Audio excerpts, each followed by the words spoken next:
मेरा बेटा शहीद इसीलिए हुआ कि वो पूरी रात गश्त करता रहा। 4 आतंकवादी थे। कुछ लोग कहते हैं कि तुम्हें रोना नहीं आता। मैंने किस बात में तब भी नहीं रोया था जिस दिन खबर आई थी शहीद होने की। अब वो शहीद कैटेगरी को कोई समझा, जो समझता है वो उसको, वो शहीद हुआ तो देश के लिए हुआ।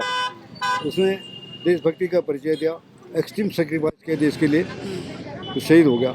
जब उसका शव आया हमको रोना नहीं आया, हमको घमंड हुआ, प्राइड हुआ, प्राइड फील हुआ, बहुत स्वाभिमानी, अभी भी स्वाभिमानी है। पहले तरह तो कठिनाई भी थी, बीहड़ जंगलों में जाना पड़ता था, आर्म्स एम्यूनिशन की भी शायद थोड़ा कमी होती थी। अब बिल्कुल मॉडर्न ज़माना है, मॉडर्न इक्विपमेंट है, सब टेक्नोलॉजी है, उनको सब कुछ पता लगता है। चलिए, नमस्कार, स्वागत है आप सभी का एक बार फिर से हमारे चैनल में। इस समय हम हाथीबढ़ कला में हैं और हाथीबढ़ कला में क्या खास है वो बताते हैं। जैसे कि आप सभी को पता है मेजर भूपेंद्र सिंह कंडारी के बारे में, किस तरह से उन्होंने अपनी वीरता का परिचय दिया और आतंकवादियों से लड़ते हुए शहीद हुए। उनके पिताजी हमारे साथ हैं। सर, सबसे पहले आपका स्वागत है हमारे चैनल में। बहुत बहुत धन्यवाद। ये जब जो बेटा आपका भूपेंद्र सिंह कंडारी जी शहीद हुए थे, जो खबर मिली थी आपको, तो कैसा लगा? बेटा शहीद हुआ, शहीद का मतलब ये आदर का शब्द है। वैसे तो मृत्यु कहते हैं, डेथ हो गई, लेकिन उनको डेथ नहीं कहते, शहीद कहते हैं। शहीद कोई स्पेशल कैटेगरी है।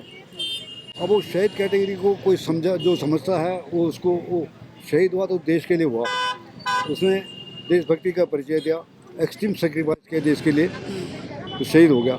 जब उसका शव आया हमको रोना नहीं आया, हमको घमंड हुआ, प्राइड हुआ, प्राइड फील हुआ, बहुत स्वाभिमानी, अभी भी स्वाभिमानी है।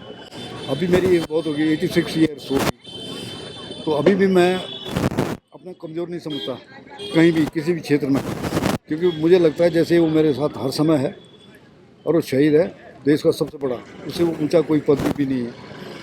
इसलिए मैं बहुत गौरवान्वित, मेरी फैमिली भी गौरवान्वित है।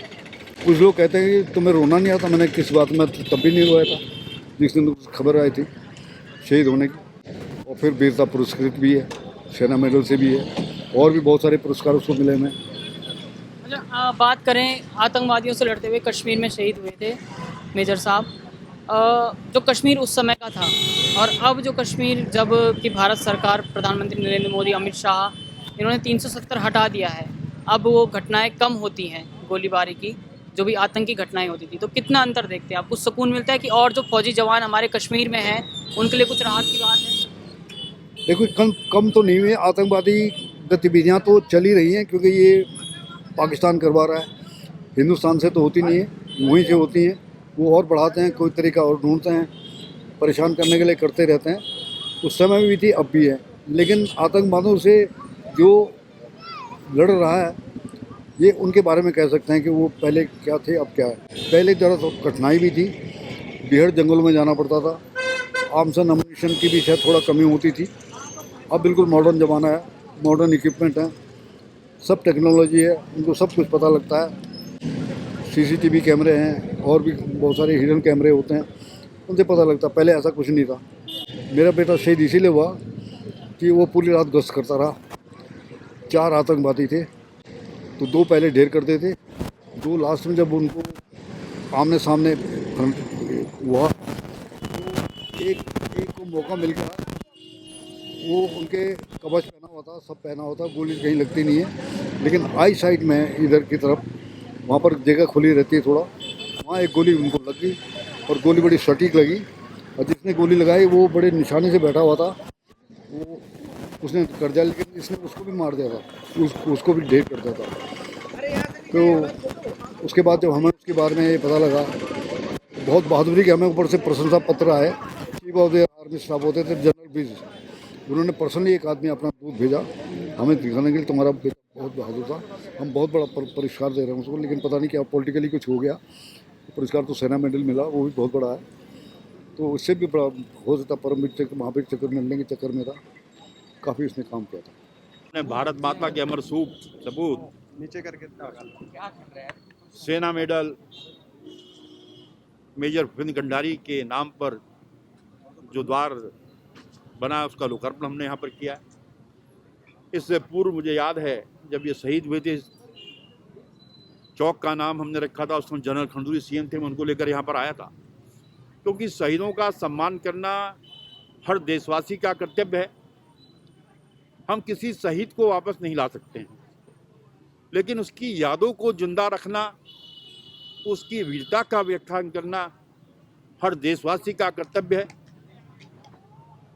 और हमारी चाहे दिल्ली की सरकार हो, चाहे धामी जी की सरकार हो, इस काम को कर रही है। जब लोग यहाँ से गुजरेंगे, इस द्वार से निकलेंगे और शहीद के द्वार पर उसका नाम पढ़ेंगे, तो शहीदों के सम्मान में उसका सर झुकेगा। तो इस शहीद के लिए सच्ची श्रद्धांजलि होगी। मैं दिल की गहराइयों से उस महान नायक को नमन करता हूँ, क्योंकि ये वीरों की भूमि है। देश की सेना का 17.5% की पूर्ति हमारा छोटा सा राज्य करता है। देश की रक्षा करने वाला हर 5वां सैनिक हमारे उत्तराखंड से होता है, और हम लगातार सैनिकों के कल्याण के लिए काम कर रहे हैं। एक विशाल सैन्य धाम हम बनाने जा रहे हैं। हमने गारंटी अवार्डीज की पुरस्कार राशि को बढ़ा दिया है, हमने डेकोरेशन पदक की पुरस्कार राशि को बढ़ा दिया है, और धामी जी की सरकार ने ये सुनिश्चित किया है कि जो देश की सीमा पर रक्षा करते जवान शहीद होगा, उसके परिवार के एक व्यक्ति को उसकी योग्यता के अनुसार नौकरी देने का काम पुष्कर सिंह धामी की सरकार करेगी। अभी तक हमने 27 लोगों को नौकरी दी है। हमने ये सुनिश्चित किया है कि शहीद के परिवारों की भावना के अनुरूप वहाँ के विद्यालयों, सड़कों के नाम उन पर रखे जाएंगे, उनके नाम पर स्मारक बनाए जाएंगे। ये काम हमारी सरकार की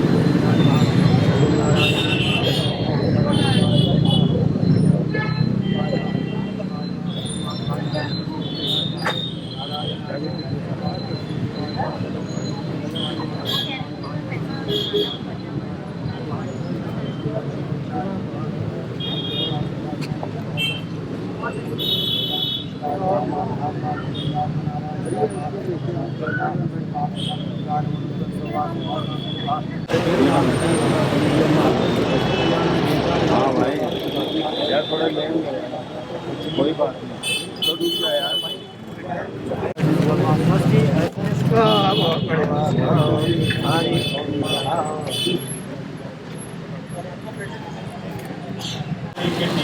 और हर का नाद होगा गंगा नदी के तीरे, सोया हुआ सनातन। वो वक्त कुछ और था, ये वक्त कुछ और है, ये वक्त कुछ और है।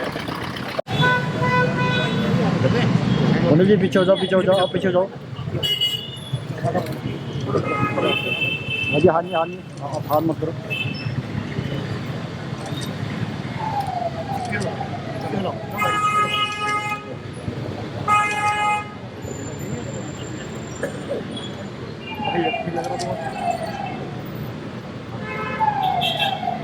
सर सामने करना एक बार, सर सामने।